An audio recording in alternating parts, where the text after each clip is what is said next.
তো এখন দেখাবো কিভাবে পার্মানেন্টলি একটা মেইল নেবেন। তো সারা জীবনকার জন্য একটা টেম্প মেইল নেবেন। কিভাবে নেবেন তার জন্য লিখবেন প্রিয় মেইল, ঠিক আছে, সার্চ দিবেন।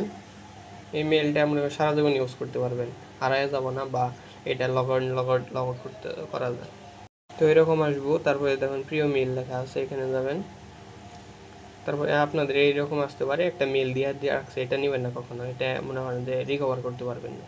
তার জন্য প্রথমে এখানে যাবেন, যে ক্রিয়েট অ্যাকাউন্টে যাবেন, দেন এখানে একটা ইউজার নেম দেবেন, সাপোজ ধরুন মেল দিবেন, একটু সহজ টাইপের টাইপ করবেন, চেষ্টা করবেন। তো এখানে দিলাম 800। ডোমেইন দিবেন, এটা সবচেয়ে ভালো ডোমেইন, এটা সব কাজ করে মোটামুটি। আর এনে একটা মেল ইচ্ছা মতো দিলেন, না দিলে নাই।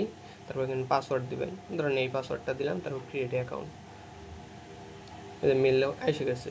এই মেলটা কপি করে যে কোনো জায়গায় রেখে দিবেন, আর হচ্ছে পাসওয়ার্ডটা একটু লিখে রাখবেন, যাতে এই মেল লগ ইন করার জন্য এই লগ ইন করতে হয় কীভাবে, এটা এইভাবে ইউজ করতে পারবেন। ধরেন মনে করেন যে কোনো কারণে লগ আউট বা কোনো কিছু করেছেন, তার জন্য লগ ইনে যাবেন।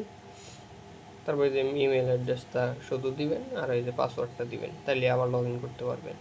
ঠিক আছে, এতটুকুই। এটা মেল সারা জীবন ইউজ করতে পারবেন, কোনো সমস্যা নেই।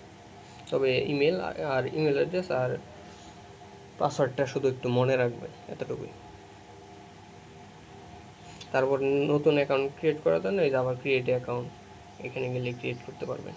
আর লগ আউট করার জন্য লগ আউট, এই যে লগ ইন করার জন্য লগ ইন, এতটুকুই।